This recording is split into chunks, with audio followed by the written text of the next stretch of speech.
ಈ ದಿನ ಡಿವಿಷನ್ ಹೇಳ್ಕೊಟ್ಟಿದ್ದೆ. ಡಿವಿಷನಲ್ಲಿ ಏನು ರೂಲ್ಸ್ ಬರುತ್ತೋ ಆ ರೂಲ್ಸ್ನ ಈ 4 ಪ್ರಾಬ್ಲಮಲ್ಲಿ ಮತ್ತಿನ್ನೊಂದು ಸರಿ ಹೇಳ್ಕೊಡ್ತಾ ಇದ್ದೀನಿ. ಸೊ ನೀವು ಇಲ್ಲಿ ರೂಲ್ಸ್ ಕರೆಕ್ಟಾಗಿ ಫಾಲೋ ಮಾಡ್ತು ಅಂತಂದರೆ ಯಾವುದೇ ಡಿವಿಷನ್ ಪ್ರಾಬ್ಲಮ್ ಕೊಟ್ಟರು ಕೂಡ ಕರೆಕ್ಟಾಗಿ ಆನ್ಸರ್ನ ಫೈಂಡ್ ಔಟ್ ಮಾಡಬಹುದು. ಸೊ ಫಸ್ಟ್ ಒನ್ ನೋಡಿ, 2352 ಡಿವೈಡ್ ಬೈ 4 ಅಂತ ಇದೆ. ಸೊ ನಾನು ಫಸ್ಟ್ ಬರ್ಕೊತೀನಿ 4 2352. ಫಸ್ಟ್ ಒಂದೊಂದೇ ಪ್ಲೇಸ್ ನೋಡ್ತಾಗೋಣ. ಫಸ್ಟ್ 2 ತೊಗೊಂಡ್ರೆ 2 4ಗಿನ್ನ ಸ್ಮಾಲ್ ಚಿಕ್ಕದಾಯಿತು. ಸೊ ಈ ಥರ ಫಸ್ಟ್ ನಂಬರೇ ಏನಾದ್ರು ಚಿಕ್ಕದಾಯಿತು ಅಂತಂದರೆ ಪಕ್ಕದ ಡಿಜಿಟ್ನು ಸೇರಿಸ್ಕೊಳ್ಳಿ. ಸೊ 23 ಆಯಿತು. ಸೊ 4 ಟೇಬಲ್ನ 23 ತನಕ ಹೇಳ್ಕೊಂಡು ಹೋಗೋಣ. 4 5s 20. ಅಂದರೆ ನೋಡಿ ಇಲ್ಲಿ 23ನ ಕ್ರಾಸ್ ಆಗಬಾರ್ದು. 4 5s 20, 4 6s 24 ಆಗಿಬಿಡುತ್ತೆ. 24 ಜಾಸ್ತಿ ಆಗೋದ್ರಿಂದ 4 5s 20ಗೆ ಲಾಸ್ಟ್ ಮಾಡೋಣ. 4 5s 20. ಈಗ ಸಬ್ಟ್ರಾಕ್ಷನ್ ಮಾಡಬೇಕು. 3 - 0 is 3, 2 - 2 is 0. 0 ಬರೆದ್ರೂ ಆಗುತ್ತೆ, ಬರೀದೇ ಇದ್ರೂ ಆಗುತ್ತೆ. ಸೊ ಈಗ 5ನ ಕ್ಯಾರಿ ತೊಗೊಳ್ಳೋಣ, 35 ಆಗುತ್ತೆ. ಸೊ ಇಲ್ಲಿ 1 ಡಿಜಿಟ್ ಮಾತ್ರ ಕೆಳಗೆ ತೊಗೋಬೇಕು. ಸೊ 4 ಟೇಬಲ್ನ 35 ತನಕ ಹೇಳ್ಕೊಂಡು ಹೋಗೋಣ. ಸೊ 4 5s 20 ಆಯಿತು, 4 6s 24, 4 7s 28, 4 8s 32, 4 9s 36 ಜಾಸ್ತಿ ಆಗಿಬಿಡುತ್ತೆ.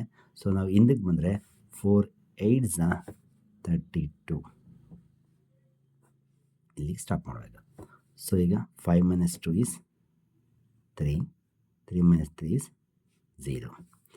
ಈಗ ಇಲ್ಲಿರ್ತಕ್ಕಂಥ 2ನ ಕ್ಯಾರಿ ಮಾಡೋಣ, 32 ಆಗುತ್ತೆ. ಸೊ ಅದೇ 4 ಟೇಬಲ್ನ 32 ತನಕ. So 4 8s 32, 0 0. ಸೊ ರಿಮೈಂಡರ್ 0 ಬಂತು ಅಂತಂದರೆ so division is complete. So answer is 588. ಇದು ಸಿಂಪಲ್ ಡಿವಿಷನ್. ನೆಕ್ಸ್ಟ್ ಪ್ರಾಬ್ಲಮ್ಗೆ ಹೋಗ್ತೀನಿ ನೋಡಿ. 2128 ಡಿವೈಡೆಡ್ ಬೈ 7 ಅಂತ ಇದೆ. ಸೊ ಇಲ್ಲೇನು ಮಾಡ್ತೀನಿ, ದಟ್ ಮೀನ್ಸ್ 7ಇಂದ 2128ನ ಡಿವೈಡ್ ಮಾಡಬೇಕು. So first digit 2 ತೊಗೊತೀನಿ, 7ಗಿನ್ನ ಚಿಕ್ಕದಾಯಿತು. ಸೊ ಪಕ್ಕದ ಡಿಜಿಟ್ನು ಸೇರಿಸ್ಕೊತೀನಿ, 21. 7 ಟೇಬಲ್ನ 21 ತನಕ ಹೇಳ್ಕೊಳ್ಳೋಣ. 7 3s 21. So 0 0, 2 carry. ಇಲ್ಲಿ ನೋಡಿ, 2ನ ಕೆಳಗೆ ಕ್ಯಾರಿ ತೊಗೊಂಡ ತಕ್ಷಣ 7ಗಿನ್ನ ಚಿಕ್ಕದಾಯಿತು. ಈ ಥರ ಚಿಕ್ಕದಾಯಿತು ಅಂತಂದರೆ ನಾವು ತಕ್ಷಣ ಮತ್ತೆ ಇನ್ನೊಂದು ನಂಬರ್ ತೊಗೊಳ್ಳೋ ಆಗಿಲ್ಲ. ರೂಲ್ಸ್ ಪ್ರಕಾರ ಒಂದು ಸರಿ 1 ಡಿಜಿಟ್ನ ನಾವು ಕೆಳಗಡೆ ತೊಗೊಂಡ್ವಿ ಅಂತಂದರೆ ಯು ಮಸ್ಟ್ ಡಿವೈಡ್. ಸೊ 7ಇಂದ 2 ಡಿವೈಡ್ ಮಾಡೋಕ್ಕಾಗಲ್ವಲ್ಲ, 7 1s 7, ಅದೇ ಜಾಸ್ತಿ ಆಗುತ್ತಲ್ಲ ಅನ್ನೋದಾದರೆ 7 0 0 ಟೇಬಲ್ ತೊಗೊಳ್ಳಿ. 7 0 0. So 7 0 0 is also one of the table. So 7 0 0 subtract ಮಾಡಿದರೆ 2 ಬರುತ್ತೆ. ಈಗ 8ನ ಕೆಳಗೆ ತೊಗೊಳ್ಳೋಣ, 8 ಕ್ಯಾರಿ ತೊಗೊಂಡೆ. ಸೊ ಈಗ 7 ಟೇಬಲ್ 28 ತನಕ. 7 4s 28.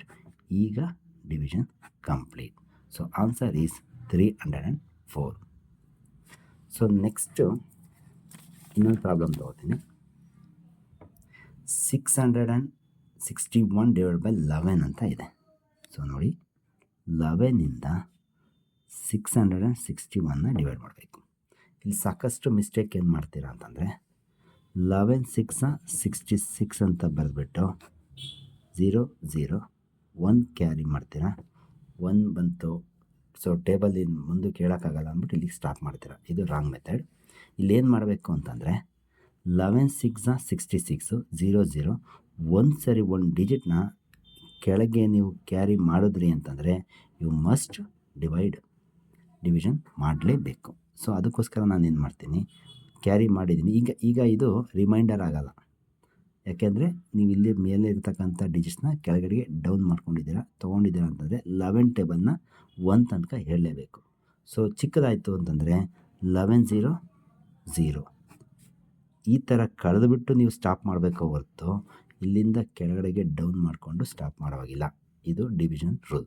ಸೊ ಈಗ 1100. ಸೊ ಈಗ ರಿಮೈಂಡರ್ 1 ಉಳಿತು. ಸೊ ಈಗ ಬೇಕಾದ್ರೆ ಇಲ್ಲಿ ಪಕ್ಕದಲ್ಲಿ ಯಾವುದೋ ಡಿಜಿಟ್ಸ್ ಇಲ್ಲ ತೊಗೊಳೋದಕ್ಕೆ ಅಂತಂದರೆ ಇಲ್ಲಿ ಇವಾಗ ಬೇಕಾದ್ರೆ ಸ್ಟಾರ್ಟ್ ಮಾಡ್ಬೋದು. So answer is 60. Remainder is 1. ಈಗ ಡಿವಿಷನ್ ಸ್ಟಾಪ್ ಆಗುತ್ತೆ. ಸೊ ಇನ್ನೊಂದು ಸರಿ ಹೇಳ್ತೀನಿ ನೋಡಿ. 66 66ಅಲ್ಲಿ 66ನ ಸಬ್ಟ್ರಾಕ್ಟ್ ಮಾಡಿದ್ರೆ 00 ಬರುತ್ತೆ. 1ನ ಕೆಳಗಡೆ ತೊಗೊಂಡ್ರಿ ಅಂತಂದರೆ ನೀವು ಡಿವೈಡ್ ಮಾಡಲೇಬೇಕು. ಸೊ ಹಾಗಾಗಿ ಏನು ಮಾಡ್ತೀನಿ, 11ಇಂದ 0 ಟೇಬಲ್ ಹಾಕ್ಕೊಂಡು ಡಿವೈಡ್ ಮಾಡ್ತು ಅಂತಂದರೆ 11 0 0, 1ಇಂದ 0 ಸಬ್ಟ್ರಾಕ್ಟ್ ಮಾಡಿದ್ರೆ 1 ಬರುತ್ತೆ. So this is the reminder. Answer is 60. Next ಇನ್ನೊಂದು ಪ್ರಾಬ್ಲಮ್ ತೊಗೋತೀನಿ ನೋಡಿ. ಹಾಗಾದ್ರೆ ಇದು ಮುಂದುವರಿಬೋದಾ? ಮುಂದುವರಿಬೋದು. ಯಾವ ರೀತಿ ಮುಂದುವರಿಬೋದು? ಈ ಥರ ಪ್ರಾಬ್ಲಮ್ ಇದ್ದರೆ, ರಿಮೈಂಡರ್ ಬಂದರೆ ಅಂದರೆ ನೆಕ್ಸ್ಟ್ ಪ್ರಾಬ್ಲಮನ್ನು ಹೇಳ್ತೀನಿ ನೋಡಿ. 472 ಡಿವೈಡ್ ಬೈ 5 ಅಂತ ಇದೆ.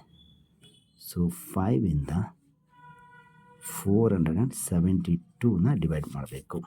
So 5 table 4 ಚಿಕ್ಕದಾಯಿತು, ಪಕ್ಕದ್ದು ಸೇರಿಸ್ಕೊಳ್ಳೋಣ 47. ಸ್ಟಾರ್ಟಿಂಗ್ ಮಾತ್ರ ಪಕ್ಕ ಸೇರಿಸ್ಕೋಬೋದು. ಸೊ 5 ಟೇಬಲ್ನ 47 ತನಕ ಹೇಳಿದ್ರೆ 5 9s 45 ತನಕ ಬರುತ್ತೆ. 7ಇಂದ 5ನ ಸಬ್ಟ್ರಾಕ್ಟ್ ಮಾಡಿದ್ರೆ 2, 4 - 4 is 0. ಸೊ 2ನ ಕೆಳಗೆ ತೊಗೊಂಡ್ರೆ 22. 5 table 22, 5 4s 20. So reminder is 2, 2 - 2 is 0. So ಇವಾಗ ರಿಮೈಂಡರ್ 2 ಉಳಿದಿದೆ. ಸೊ ನಾನೀಗ ಮತ್ತೆ ನಾನು ಇದನ್ನು ಇಲ್ಲಿ ಕೆಳಗೆ ಯಾವ್ದಾದ್ರು ನಂಬರ್ ಡಿಜಿಟ್ಸ್ ತೊಗೊಳ್ಳೋಣ ಅಂತಂದರೆ ಯಾವುದೂ ಇಲ್ಲ. ಸೊ ಮುಂದುವರಿಸ್ಬೇಕು ಅಂತಂದರೆ ಮುಂದುವರಿಸ್ಬೋದು. ಹೇಗಪ್ಪ ಅಂತಂದರೆ ಇಲ್ಲಿ ಒಂದು ಸರಿ ಪಾಯಿಂಟ್ ಇಟ್ಟರೆ ಇಲ್ಲಿ 1 0ನ ಫ್ರೀಯಾಗಿ ಹಾಕೋಬೋದು. ಸೊ ಒಂದೇ 0, ಒಂದೊಂದು ಸ್ಟೆಪ್ಪಲ್ಲಿ ಒಂದೊಂದು 0ನ ಫ್ರೀಯಾಗಿ ಹಾಕೋಬೋದು. ಸೊ 5 ಟೇಬಲ್ ಈಗ ಇದು 20 ಆಯಿತು. 5 ಟೇಬಲ್ 20 ತನಕ ಹೇಳಿದ್ರೆ 5 4s 20. ಸೊ ಈಗ ರಿಮೈಂಡರ್ 0 ಆಯಿತು, ಡಿವಿಷನ್ ಸ್ಟಾಪ್ ಆಯಿತು. So answer is 94.4. ಸೊ ಈ 4 ರೂಲ್ಸ್, 4 ಪ್ರಾಬ್ಲಮಲ್ಲಿ 4 ರೂಲ್ಸ್ ಹೇಳಿದ್ದೀನಿ. ಈ ಥರ ರೂಲ್ಸ್ನ ಫಾಲೋ ಮಾಡಿಕೊಂಡು ಅಲ್ಲಿ ನಾನು ಕೊಟ್ಟಿರ್ತಕ್ಕಂಥ ಎಲ್ಲ ಪ್ರಾಬ್ಲಮ್ಸ್ನೂ ಈಸಿಯಾಗಿ ಮಾಡಬಹುದು. ಮತ್ತು ಇದನ್ನು ನೀವು ಪರ್ಫೆಕ್ಟಾಗಿ ರೂಲ್ಸ್ ಫಾಲೋ ಮಾಡೋದನ್ನ ಪ್ರಾಕ್ಟೀಸ್ ಮಾಡ್ತು ಅಂತಂದರೆ ನಾಳೆ ನಿಮಗೆ ಇಷ್ಟುದ್ದ ನಾವು ಡಿವಿಷನ್ ಮಾಡ್ತಾ ಕೂತ್ಕೊಂಡ್ರೆ ಈಗ ಕಾಂಪಿಟೇಟಿವ್ ಎಕ್ಸಾಮಲ್ಲಿ ಆನ್ಸರ್ನ ಹುಡ್ಕೋದು ಕಷ್ಟ ಆಗುತ್ತೆ. ಹಾಗಾಗಿ ಇಷ್ಟು ಲೆಂತಿಯಾಗಿ ನಾವು ಡಿವಿಷನ್ ಮಾಡೋದು ಬೇಡ. ಇನ್ನೂ ಈಸಿಯಾಗಿ ಒಂದೇ ಲೈನಲ್ಲಿ ಡಿವಿಷನ್ನ ಯಾವ ರೀತಿ ಮಾಡೋದು ಅಂತಕ್ಕಂಥದ್ದನ್ನ ನಾನು ನಿಮಗೆ ನಾಳೆ ಹೇಳ್ಕೊಡ್ತೀನಿ. ಬಟ್ ನಾಳೆ ಒಂದೇ ಲೈನಲ್ಲಿ ಡಿವಿಷನ್ ನೀವು ಪರ್ಫೆಕ್ಟ್ ಆಗಬೇಕು ಅಂತಂದರೆ ಇವತ್ತು ನಾನು ಏನು ಹೇಳ್ಕೊಟ್ಟಿದ್ದೀನೋ ಅಷ್ಟು ಪ್ರಾಬ್ಲಮ್ಸ್ನ ಈ ಥರ ಸ್ಟೆಪ್ಸ್ ಯೂಸ್ ಮಾಡಿಕೊಂಡು ಪರ್ಫೆಕ್ಟಾಗಿ ಬನ್ನಿ. ನಾನು ಒಂದು ಲೈನಲ್ಲಿ ಡಿವಿಷನ್ ಮಾಡೋದನ್ನ ನಾಳೆ ನಿಮ್ಗೆ ಹೇಳ್ಕೊಡ್ತೀನಿ. Okay, thank you.